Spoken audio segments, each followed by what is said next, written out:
বাংলাদেশে কাউকে আমি দিল্লিতে পাঠিয়েছি, তারা চিকিৎসা পাচ্ছে। আমরা পার্লামেন্টে গেলাম, আমাদের প্রস্তাব ছিল এর উপর নিন্দা প্রস্তাব নেওয়া হোক। খালেদা জিয়া নিন্দা প্রস্তাব নিতে দিল না। এটার উপর আমরা আলোচনা করতে চাইলাম, আমাদের আলোচনা করতে দিল না। আমি বিরোধী দলের নেতা হিসেবে কথা বলতে গেলাম, আমার মাইক বন্ধ করে দেওয়া হলো।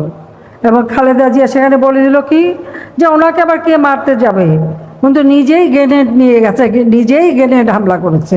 মানে আমি ভ্যানিটি ব্যাগে করে গ্রেনেড দিয়ে নিজে আত্মহত্যা করতে গিয়েছিলাম। এটা আমার সাথে দেহরক্ষী হিসেবে কাজ করতো এবং ড্রাইভারও ছিল সে মাহবুব, সে মারা গেছে। তো 21শে আগস্টের ঘটনা আমাকে শেষ করার একটা পরিকল্পনা, তো আল্লাহ আমাদেরকে বাঁচিয়ে দিয়েছে, সেই জন্য আমরা বেঁচে। বিরোধী দলের নেতাও কোনোদিন হতে পারবে না,